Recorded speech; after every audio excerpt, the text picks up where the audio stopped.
Hi நண்பர்களே, வணக்கம். Steven பேசுகிறேன். எப்படி நல்லா இருக்கீங்களா? ஓகே. இன்னைக்கு ஒரு சின்ன குட்டி கதை ஒன்று சொல்கிறேன். எனக்கு முன்னாடி ஒரு ஆள் சொல்லி தந்ததை உங்களுக்கு நான் பகிர்றேன். ஒருத்தன் ரொம்ப மனசு உடைஞ்சி ரொம்ப கலக்கத்தோட ஒரு முனிவரை பார்க்க போனான்.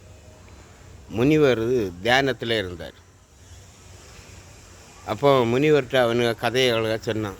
ரொம்ப கஷ்டப்படுவேன், ரொம்ப கலக்கத்தோடு இருக்கிறேன் அப்படின்னு சொன்னார்.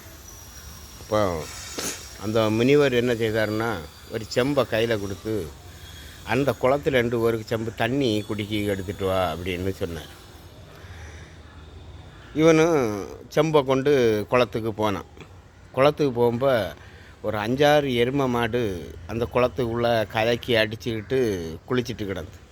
இப்போ தண்ணி கலங்கியில் இருக்குது, இதை எப்படி முனிவருக்கு எடுத்துகிட்டு போகிறதுன்னு நினச்சிட்டு நேராக அடுத்த குளத்துக்கு போனோம். அது கொஞ்சம் தூரம் தள்ளி போனோம். அந்த குளத்தில் போய் தண்ணி எடுத்துகிட்டு முனிவர்கிட்ட கொண்டு கொடுத்தேன். ஏன் இவ்வளோ நேரம் அப்படின்னு. அது முனிவரை, குரு, இந்த குளத்தில் 5-6 எருமை மாடு தண்ணியை கலக்கி போட்டிருக்கு, அதான் அதில் எடுக்க முடியாது, அதனால தான் கொஞ்சம் தள்ளி போய் எடுத்துகிட்டு வந்தேன் தெளிஞ்ச தண்ணி அப்படின்னு.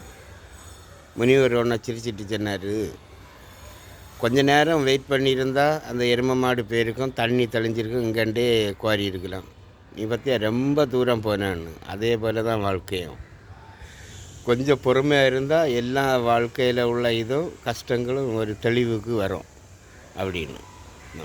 வாழ்க்கை வாழ்வது ஈஸி, ஆனால் நம்மளை சுற்றி இருக்காங்க தெரியுமா, இவங்க சமாளிக்கிறது தான் ரொம்ப கஷ்டம். சரியா மக்களே? அதை பார்த்து நீங்கள் கல்லை கிட்ட வச்சு பார்த்தா அது பெருசாக தெரியும், தூர வச்சு பார்த்தா அது சின்னதாக தான் தெரியும். அதான் வாழ்க்கையும்.